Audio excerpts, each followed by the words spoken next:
Today we're checking out Rainbow Friends Get a Fan Club, cartoon animation by Game Tunes. Let's dive right on in.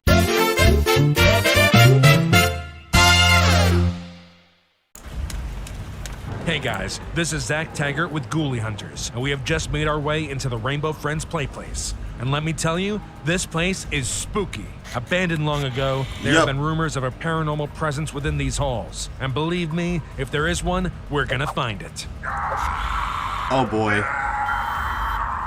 Did you guys hear that? Something is definitely here. Come on. Where are they going? Get in there. This is gold. This is for all the suffering you caused, Red. We're sick of you and this place. We want out, and the only way out is with you out of the picture. Are you seeing this, folks? These horrible creatures seem to be sacrificing one of their own in some sort of bizarre ritual. Jeez. Don't look at me, look at them. Yeah, Red. No, you'll regret this.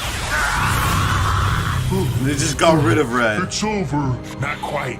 Look, Oh my god, they saw us! looks like it's your unlucky day. Are you gonna run? They look tasty. What are you? Who's the What are cameraman? you planning on doing with us? I'm Blue, and I'm a rainbow friend. All I want to do Is that supposed to be is tell player? a story. You see, we're all innocent victims of the one you just saw us destroy. We were only getting revenge. Victims? You mean you're not monsters? The cameraman Not has at to be all. player. You might look scary, but we were once humans, just like you.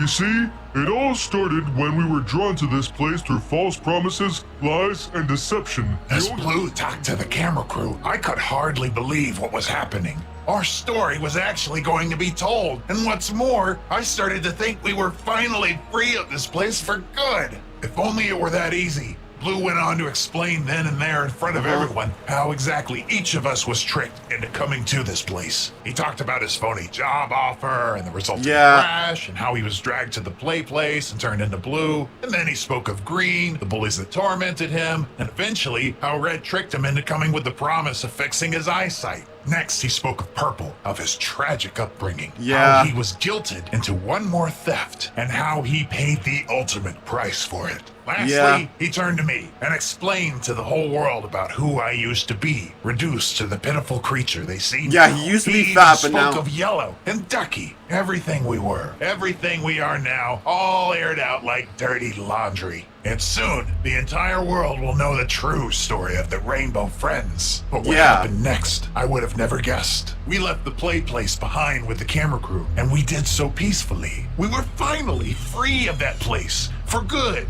or so we thought. But more on that later. For now, the people, the public, they loved us. Our story had gripped the nation. Apparently, it had everything. Love, loss, tragedy, deceit. They ate it up. Soon enough, the Rainbow Friends were And they finally got rid of Red. The tape of Blue detailing our struggles was delivered to every news agency, and they began airing it 24/7. You couldn't walk down the street without hearing the newest buzz around the country's newest and most lovable celebrities. We began getting offers to make merchandise of our new forms, cameos on primetime TV shows, and even release a musical album. We were the Rainbow Friends Quartet, and we were on top of the world. Soon enough, we were invited to share our stories on a morning talk show. Finally, we'd all get a chance to speak. We all sat in our undersized chairs across from the host. The city street seen behind us through the glass windows. Legions of fans holding up signs of adoration. It was one of those feel-good shows, and they had invited all of our family and friends to attend and reunite with us. It was great to see my family again. We all couldn't be more happy until it became the Blue Show.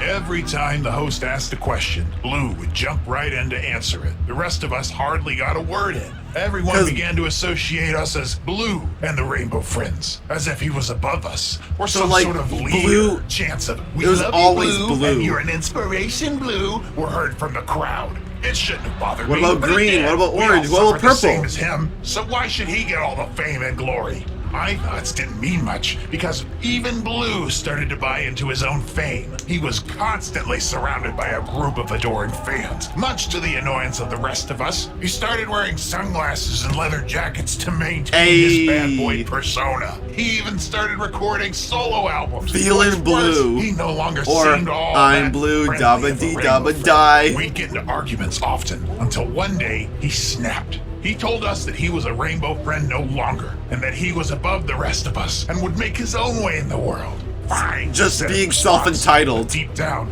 I was heartbroken. Blue was one of us, and I just let him walk away from it all. We weren't like everybody else. We were different. Couldn't he see that? Soon, demands for the Rainbow Friends started to wane. Without Blue, we were just three weird-looking guys with not much stage presence. The calls stopped rolling in, and the offers for TV appearances dried up.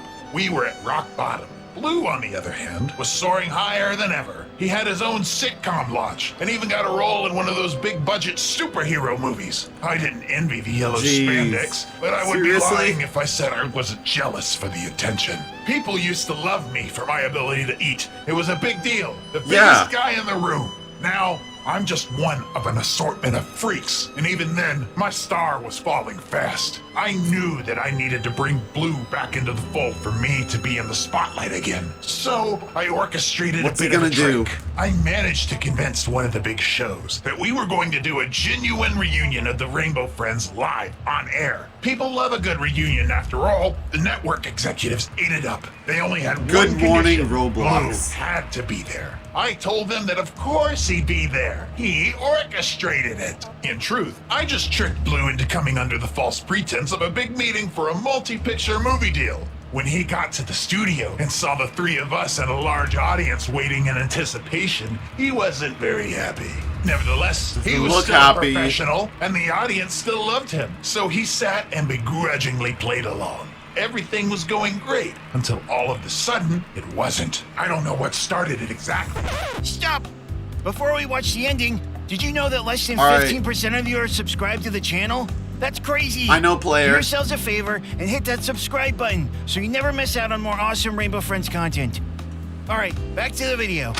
The four of us were at each other's throats. Oh, Years of damn. pent-up frustrations with one another had built up to this, and we They're went fighting. at it. The resulting chaos was quite impressive, let me tell you. The audience fled amidst Oh, the destruction, damn. and soon word of our rampage got to every household in the nation. We were no longer the cute, lovable Rainbow Friends, but rather a dangerous, scary pack of monsters, aka what we always knew we were. Soon afterwards, now that his 15 minutes were over, Blue made up with the rest of us. He realized that the attention got to his head, and we all forgave him. After all, that's what friends do. They forgive each other. With nowhere else to go, we all came back to the one place we could comfortably call home. But when we walked through those doors, none of us were prepared for what we saw. A group of fangirls all holding up signs with our faces on them. They were cheering and smiling and just oh so happy to see us. It appeared we still had fans after all. But something inside of us had forever changed after our brief stint in the public eye. We exchanged a series of knowing looks between us and readied ourselves. Then we got right back to doing what we did best. Killing?